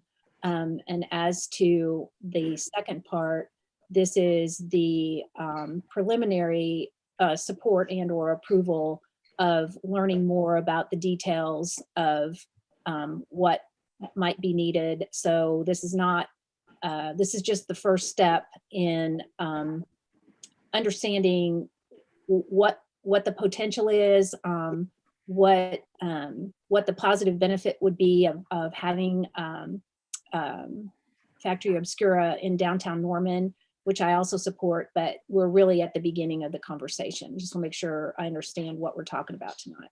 You are correct, Councilmember Hall. This is pre-step one, and every detail would be vetted and approved step by step by the city council at a public meeting.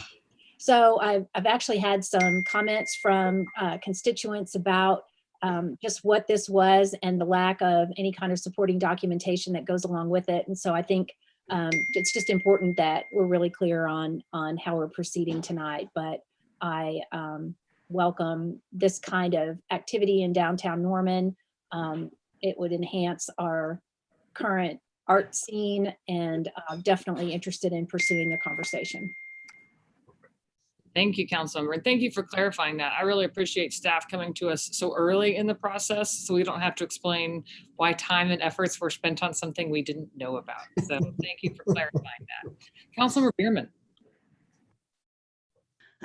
So I will first start by, because I usually just like to kind of jump into all of my questions and concerns. And so, you know, in my last couple meetings, I'll try and turn it around and do it a different way and say what I love first. I love thinking creatively, and I love the idea of doing something different with buildings that are just kind of sitting and being forgotten. I love the idea of giving our art scene an injection and doing something a little different economic development wise in the process. So all of those things I think are wonderful. And I think Factory Obscura is great. I worked in Midtown for almost 10 years, never went inside their building, but was around it quite frequently and talked to tons of people who enjoyed the Oklahoma City nightlife more than I did because I had to drive the hour back to Norman. So all of those are fantastic, but I feel like we have multiple tiers of questions here. And I worry that we're situating ourselves even now to have a lot of the potential for some hurt feelings and controversy, maybe where there doesn't need to be. The multiple tiers of questions are, first, do we move maintenance?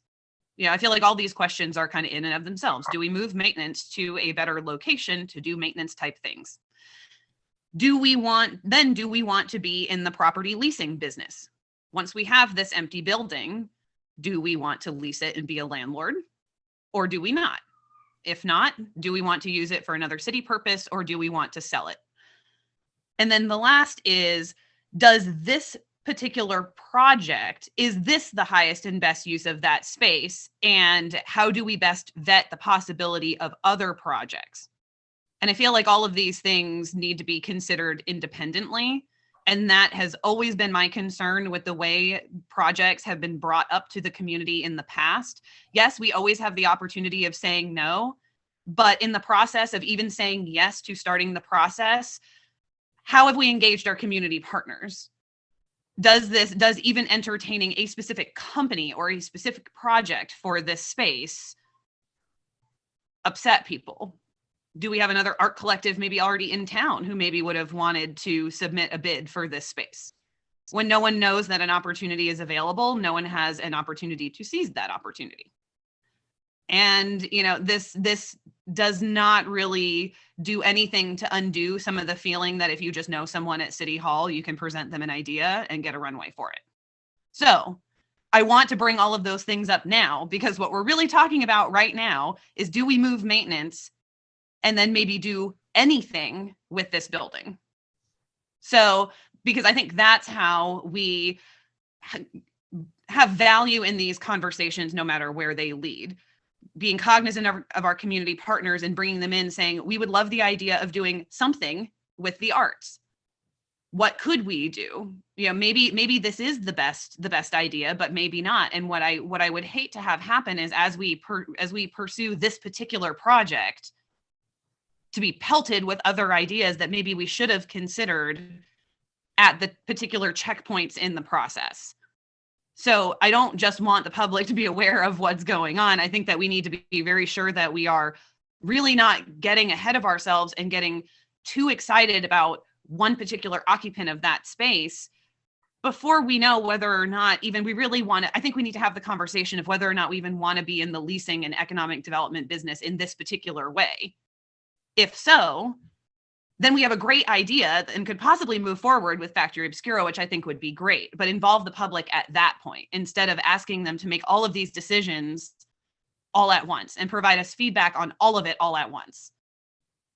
So that's just, I am so very cautiously optimistic about this project. And I recognize that I am going to be playing a very minor role from this side of the dais in what happens moving forward. I just want to be very cautious and cognizant about the perception this provides to the community when we are providing them with a whole plan, but reassuring them that we could change our minds at any moment. I feel like it's better to kind of do the one thing at the time. Do we move maintenance, and do we do something different with this building? Let's move full force on that if that's the way council wants to go. And then we can move to step 2, which is, what do we do with this building next? Do we keep it? Do we lease it? Do we sell it? And let's get input on that. Because I think that's also how we're going to generate the most buy-in for this particular project, if that's the way everyone wants to eventually go. So those are my thoughts. Don't really have any questions, because I know we're really this early in the process, but those are the questions I would ask you to continue asking yourselves and asking staff and asking the community as you continue forward with what to do with this building and what to do with maintenance. So thanks.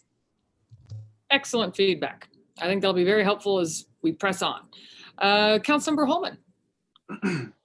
Thank you. I do agree also that this is could be potentially a very big opportunity for downtown Norman and Norman as a whole. Gray Street area, changes that we're making with the streetscape and things like that. You know, I was on council a couple years ago when we approved the purchase of this property, and the opportunity came up. It made sense, being that it was next to the municipal complex and the post office. Maybe we would need it for future city use. We talked about quite a few different things that we might be interested in using it for back then. I definitely did not anticipate us using it for storage or even really for a city department. We had, one of the more popular things that we had talked about was using it potentially for incubator retail space, helping new businesses get on their feet by providing a low cost or even free or something like that rental space for 6 months or a year to allow businesses to get going. So I definitely always envisioned that this space would be used for a more productive purpose than it's currently being used for. And it definitely is a prime time piece of real estate, fronting Gray Street, being on a corner of Gray and James Garner, right by the railroad tracks. We're about to put in the new James Garner Boulevard through there, new Gray Street. So a whole lot going on, and a lot of reasons why that would be a highly attractive space, and anything going on there would be very high profile and catch a lot of attention from people. So I, regardless of Factory Obscura,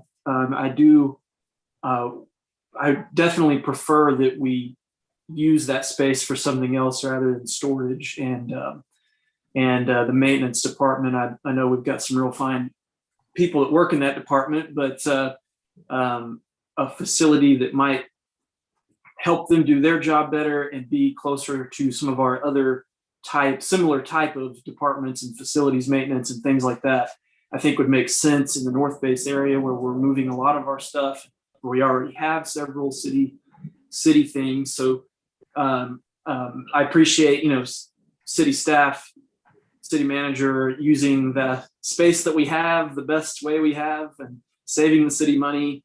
And if we weren't using it for anything else for over the years, using it for storage and other things made sense. But I think going forward, I would like to see, again, regardless of whether we can get an entity like Factory Obscura to come here and use it, I do want to see us proceed to come up with some ways that space could be available for more productive downtown active uses. So I appreciate the update on this and the information. I look forward to discussing, this potential opportunity further with council and community members and everybody that might be interested. Thanks. Thank you, Councilmember. More excellent points. Councilmember Peacock. Yeah, just like most everybody else, I really support the relocation of building maintenance and that we use this property for its highest and best use, which is, Gray Street frontage and Core Norman. I just think the fact that we've been using it for storage is pretty much a travesty.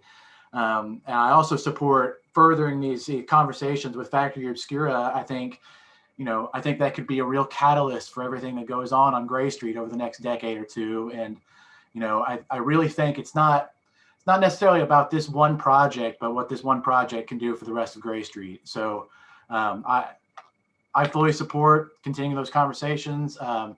I'm really pleased to hear that I have some support from my fellow council members, but I do think Councilmember Bierman makes some really great points about the need to bring the public along on these discussions and conversations to make sure that no stone is left unturned, no question asked. Everybody make sure they have ownership of the project. There's buy-in from the community, and that it is the win-win for everybody that we think it can be. So, thank you. Thank you, Councilmember. Councilmember Patron. Per usual, my dog is snoring in the background, so sorry about that. So I agree with all the comments that have been stated here tonight. This, to my knowledge, is the second proposal just in a year's time for that building. So to me, that says that it certainly does have a different use in its future than simply storage. That said, I want to make sure that if we're going to be relocating, I didn't actually realize that we had employees that were working there. If they're going to be relocated to another part of the municipal complex that's going to be under construction, I want to make sure that they have their own space as well. So they don't feel like they're being just moved around and kicked out of every area that they've had. But yeah, storage is, I agree, it's certainly not the best use for the area. As far as Factory Obscura, I've never been there. Sounds amazing. I'm definitely supportive of the arts. The proposal before had to do with more of a community outreach center. So if there's, it sounds like maybe that's going to be happening on Porter. So as long as we have, our places to put everybody and all of these different ideas, that I'm certainly supportive. The one thing I would say, Mr. Pyle, I'm probably not personally supportive of selling it. If you wanted to do a lease and an option, regardless of whether it would be an incubator situation or a Factory Obscura or a restaurant, whatever it would be, it is so close to City Hall. I can't imagine actually turning that piece of property back to the, to not having it again. So I think that I wouldn't be supportive of selling it just because of its proximity. And I do agree that bringing the public along is vitally important. And I would like to also say that I'm so appreciative that the project coming before us isn't some Wall Street big box store, that it is sounds like a small, eclectic project that is much more Norman speed, especially for our downtown area. So I appreciate all of the hard work here, and I appreciate that it's being discussed in the open, and I'm excited to hear more about it. But for first things first, we can find maintenance a better, more up-to-date place for them to operate at their facilities. Thank you. Councilmember Patron, the concept of local government being around into perpetuity is a thing that does give staff a sense that long term, 20, 30, 40, 50 years from now, the concept of what may occupy Gray Street as the highest and best use could absolutely change.